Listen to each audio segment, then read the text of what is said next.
Muy buenas noches. Vamos a analizar y a presentar la aplicación del inventario multifásico de la personalidad de Minnesota 2, conocidos por sus siglas MMPI2, mismo que nos permite evaluar el constructo y características de la personalidad y también nos permite evaluar trastornos psicológicos que se puedan presentar en el individuo. Bien, a continuación voy a presentar pantalla del caso.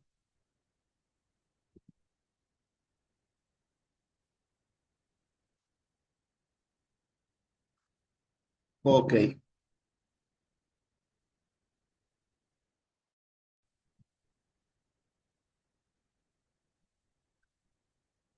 tenemos las respuestas que nos ha brindado este paciente, identificado como EM. Vamos a analizarlo desde el informe psicométrico, mismo que se realizó el 8 de marzo. El motivo de la evaluación, pues, carácter académico y un enfoque práctico, donde se aplicó el MMPI2 para evaluar la personalidad y sus posibles trastornos, como comentaba anteriormente, ¿no? Entre los datos de la paciente, de la persona a la cual se le aplicó el test, tenemos que se llama EM, su fecha de nacimiento 13 de mayo del 2000, 24 años. Utilizamos el MMPI2, prueba para evaluar la estructura de la personalidad y sus posibles trastornos en individuos de 18 años en adelante. Como podemos ver, cumplimos con este requisito, ¿no? Pues la persona tiene 24 años. Dentro de las conductas que se pudieron denotar, pues el evaluado, la evaluada en este caso, se mostró colaborador y comprendió las indicaciones con claridad. Mostró concentración al momento de responder los ítems. Ahora pasamos a los resultados, pues como podemos ver aquí, ¿no? Completó los 567 ítems y asimismo estamos utilizando un software. Hablamos de una interpretación de unos resultados mecanizados en la cual tenemos las escalas, tanto las escalas de validez, como podemos ver aquí, las escalas básicas, clínicas básicas, las las escalas de contenido y las escalas suplementarias. Vamos a analizarlo desde una perspectiva en la cual se presenten o en la cual podamos abordar aquellos que muestran patrones que no están dentro de la media. En este caso, tenemos que la prueba pues está dentro del rango, las escalas de validez están dentro del rango para confirmar que la misma es válida, valga la redundancia. Dentro de las escalas clínicas, pues como observación, tenemos que en la escala de masculinidad nos arrojó una puntuación de 63, una puntuación típica de 63. Podemos decir que está por encima del promedio y se concluye que tiene un patrón tradicional de intereses femeninos, es asertiva y competitiva. En la escala de paranoia, pues nos arrojó una puntuación de 37, lo cual está ligeramente por debajo del promedio, y la caracterizamos como tenaz, evasiva, egocéntrica y sin intuición. También dentro de las escalas básicas, clínicas básicas, tenemos en la hipomanía una puntuación de 61. Revisamos que está ligeramente por encima del promedio y se la caracteriza por ser activa, rebelde, energética, extrovertida y creativa. Ahora, dentro de las escalas de contenido, las novedades o las observaciones que podemos hacer en la escala de cinismo, tenemos una puntuación de 64 que está ligeramente por encima del promedio. Hay que considerar ideas misantrópicas, motivaciones ocultas y negativas, desconfianza. No necesariamente patológico, ya que solo está ligeramente por encima de la media. No cumple criterios para determinar una patología. Las conductas antisociales también tienen un puntaje de 60, lo cual indica que está ligeramente por encima del rango promedio. Hay que considerar leves conductas antisociales, rebeldía y igualmente como el punto anterior, no necesariamente patológico. Eso en cuanto a las novedades de las escalas de contenido. Las escalas suplementarias nos indican, por ejemplo, en la fuerza del yo tenemos una puntuación de 30, que es un rango bajo, está dentro de este parámetro y hay que considerar que tiene una baja capacidad de afrontamiento, una vulnerabilidad emocional y posibles dificultades en la toma de decisiones. Asimismo, la escala de alcoholismo de McAndrew podemos ver que tiene 59, está ligeramente por encima del rango promedio y hay que considerar posibles rasgos de abuso de sustancias. Habría que revisar eso, ¿no? Dentro del potencial adictivo, la escala suplementaria de potencial adictivo, tenemos que tiene 42 puntos, está ligeramente por debajo del rango promedio y nos indica una baja vulnerabilidad o propensión a desarrollar problemas con el abuso del alcohol. También la escala de hostilidad sobre controlada nos indica que está a 66, en un rango alto, una tendencia moderada a la hostilidad, posible tendencia a la agresividad y no necesariamente es patológico, ya que solo es un mínimo. La dominancia, pues la escala de dominancia nos indica una puntuación de 39 en la cual se determina un rango bajo, una tendencia a ser menos asertiva, una tendencia a ser sumisa e influenciable. Finalmente, dentro de las novedades que pudimos encontrar en las escalas, pues la escala rol de género femenino nos indica que esta persona tiene 33 puntos y no se caracteriza con la feminidad tradicional. Ya analizaremos más adelante en las conclusiones y resultados. Dentro de las otras escalas de validez que nos permiten revisar o verificar qué tan asertiva es esta prueba, pues tenemos que están las puntuaciones dentro de un rango en la cual podemos considerar que es válido.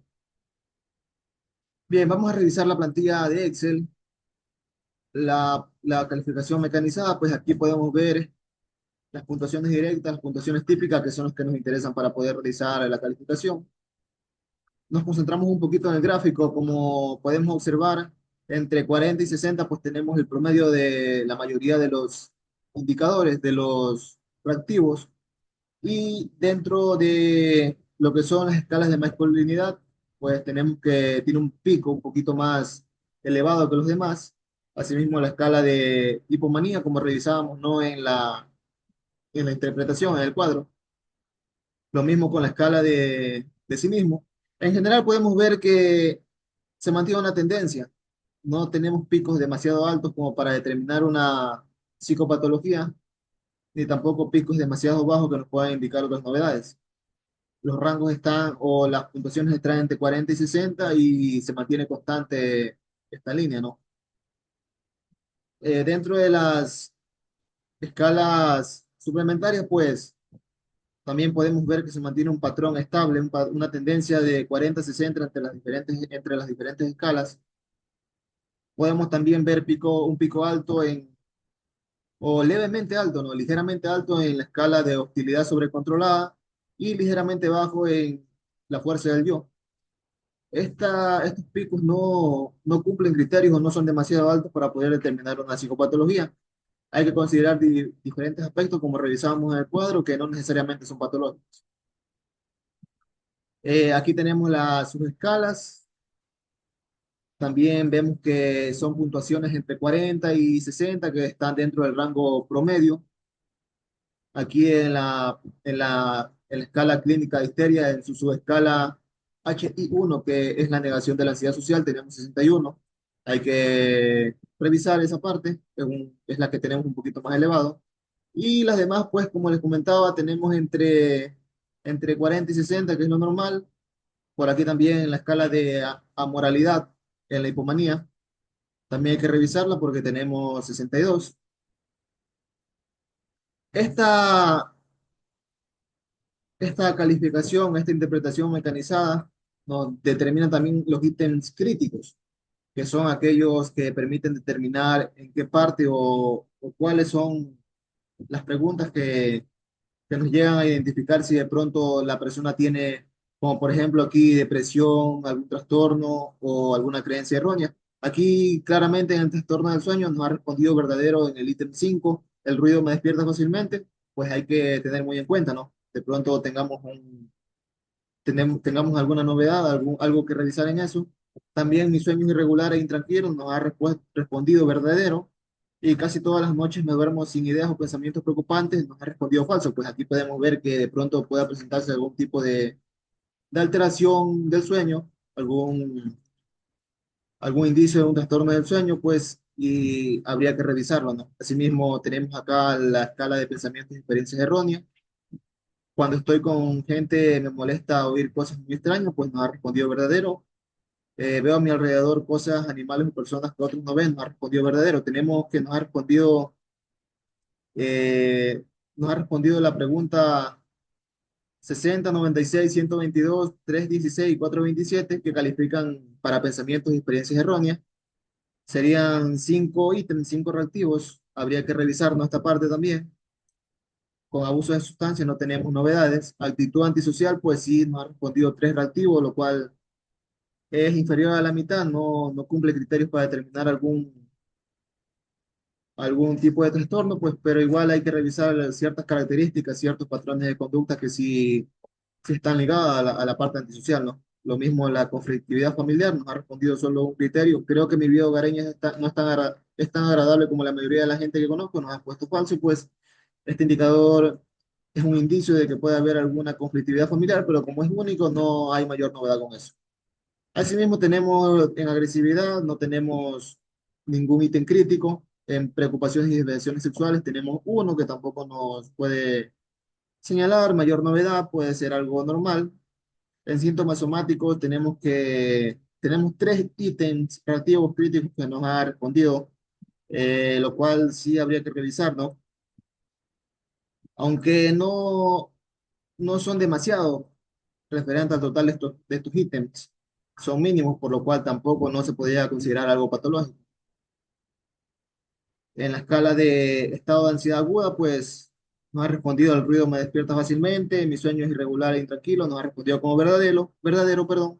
Casi todas las noches no duermo sin ideas o pensamientos preocupantes. Esto está un poquito relacionado con lo que les comentaba anteriormente, no lo que veíamos sobre los posibles trastornos del sueño. De pronto podamos estar ante una ansiedad que esté afectando el sueño. Puede ser alguna ansiedad generalizada, pues habría que revisar más adelante, ¿no?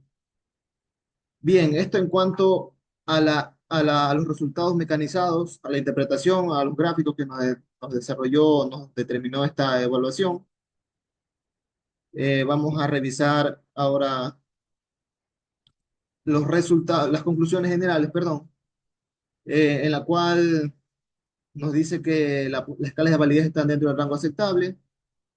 Lo que sí hay que considerar es que la escala BRIN, la escala BRIN es la variable de inconsistencia de respuesta, está con una puntuación de 66, que es la más alta dentro de las escalas de validez y nos indica una leve inconsistencia. Aunque el perfil es válido y se puede proceder a interpretar.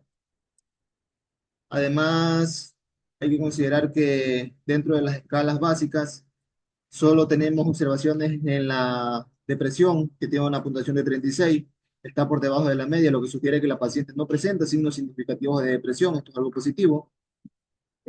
También tenemos que esta paciente tiene un estado emocional muy equilibrado y se caracteriza por ser alegre, de buen humor, segura de sí misma, una ausencia de inhibición, es extrovertida y con ausencia de desórdenes emocionales.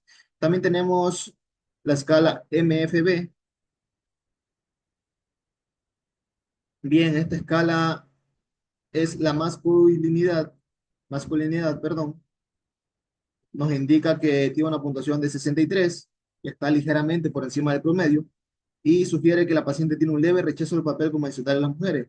Es asertiva y competitiva, ciertos rasgos que son muy marcados en el área o en la parte del género masculino. La escala de paranoia, tenemos una puntuación de 37, que está por debajo del promedio, perdón, indica que la paciente no tiene una tendencia marcada a la paranoia o a la desconfianza excesiva hacia los demás. No percibe a los demás como amenaza y tiene pensamiento infalible. Bien, la escala MA, esta escala es de hipomanía. Podemos ver puntuación de 61, antes les comentaba, ¿no? Que existe una observación ahí. Está en un rango moderadamente alto, no es algo exagerado, ¿no? Es mínimo, pero vale revisarlo. Indica que la paciente tiene una alta energía de excitación, toma decisiones de forma rápida y es sensible a los estímulos emocionales, es activa, energética, extrovertida, creativa, con tendencia rebelde. Dentro de las escalas de contenido, pues tenemos un par de observaciones. como por ejemplo en la escala CIN, revisamos la escala CIN, que es el cinismo, tenemos 64, ¿no? Una puntuación de 64 nos indica que está ligeramente por encima del promedio, sugiere que la paciente tiene una posible tendencia a ver a los demás de manera sospechosa, puede tener motivaciones ocultas o negativas, y esto, como les comentaba, pues no cumple criterios o no está demasiado alto en el rango para calificar como una patología. Bien, dentro de otras observaciones, pues podemos determinar que la paciente posiblemente tiene leve conductas antisociales y rebeldes, lo cual no es patológico aún porque es mínimo, ya que la escala ASP tiene 60 puntos. Revisamos la escala ASP, conductas antisociales, 60 puntos, ligeramente por encima del rango del promedio. No podemos considerar algo patológico en este caso, ¿no? Dentro de la escala suplementaria ES, tenemos 30 puntos. Revisemos la escala ES, fuerza del yo. Pues 30 puntos es un rango bajo, está dentro del rango bajo. ¿Qué nos dice? Nos dice que está mínimamente por debajo del promedio y la paciente puede tener una baja capacidad de afrontamiento y posibles dificultades para la toma de decisiones. Aquí tenemos la escala MAC-R, de referente al alcohol, al alcoholismo de McAndrew, pues nos indica que está ligeramente por encima del promedio y sugiere que la paciente posiblemente tenga rasgos de abuso de sustancia. Bien, ahora hay que observar también, por acá tenemos la escala DO. La escala de OR la revisamos, dominancia, puntuación 39, rango bajo. ¿Qué nos dice esto? Nos dice que está dentro del rango bajo, indica que la paciente tiene una tendencia leve a ser menos asertiva a la hora de tomar decisiones. Ojo con esto. Se puede presentar como una mujer sumisa e influenciable por los demás. Finalmente, tenemos algunas otras observaciones que son mínimas. Pasamos finalmente a las consideraciones generales, que nos refleja una persona que responde a los ítems de manera adecuada debido a que ofrece un perfil válido en los resultados. Revisamos la escala de validez y están dentro del rango, ¿no? M es una mujer que no se alinea en los rasgos muy femeninos debido a que se muestra con características como la competitividad y asertividad. Se le presentan inconvenientes al momento de utilizar la intuición, lo cual se enlista como una debilidad. Es una persona alegre, activa, extrovertida. También se la posiciona como una persona sociable. Existe la posibilidad de que se le presenten dificultades para la toma de decisiones. Es lo que nos reflejaba la escala de la toma de decisiones. Tengo una baja capacidad de afrontamiento y una leve vulnerabilidad del yo. Esto nos hacía referencia a la escala de fuerza del yo. EM no se muestra como una persona vulnerable a tener problemas con el alcohol. Lo indicaba la escala de McAndrew. En situaciones puede llegar a ser hostil o mostrar algo de agresividad, lo cual está dentro de lo normal, no es patológico. Posiblemente sea sumisa en situaciones varias o se deje influenciar más fácilmente por los demás. A nivel general, los puntos altos y bajos no cumplen con criterios para determinar alguna patología. La paciente no amerita intervención ya que los indicadores están dentro de la normalidad con características que están en la frontera del rango alto y bajo donde no se identifican mayores alteraciones de la personalidad. Como recomendaciones para ir terminando, pues tenemos que en los resultados obtenidos no se encuentran mayores alteraciones patológicas. Sin embargo, es importante conocer las fortalezas y debilidades para abordar situaciones cotidianas de forma eficiente, manejando los rasgos de impulsividad, se caracterizaba por no algunas conductas agresivas, que están dentro y fuera de la normalidad. Autocalificarse y valorarse en cuestiones como qué es lo que realmente quiero lograr o qué valores son fundamentales para mí para mejorar la toma de decisiones, que era una de las falencias. También tenemos que reconocer las emociones y practicar técnicas de respiración pues, y relajación para prevenir sentimientos de agresividad y hostilidad que puedan presentar algún problema futuro. Se puedan ir sumando de a poco a una posible patología. Pues es importante saber que esta prueba está realizada con fines académicos, no puede ser considerada como un diagnóstico. Y para terminar, pues, esto fue la aplicación y la interpretación de la prueba MMPI-2, una prueba muy importante y muy famosa para poder evaluar patrones de personalidad, perdón, para evaluar trastornos psicopatológico que esté presentando el individuo. Muchas gracias.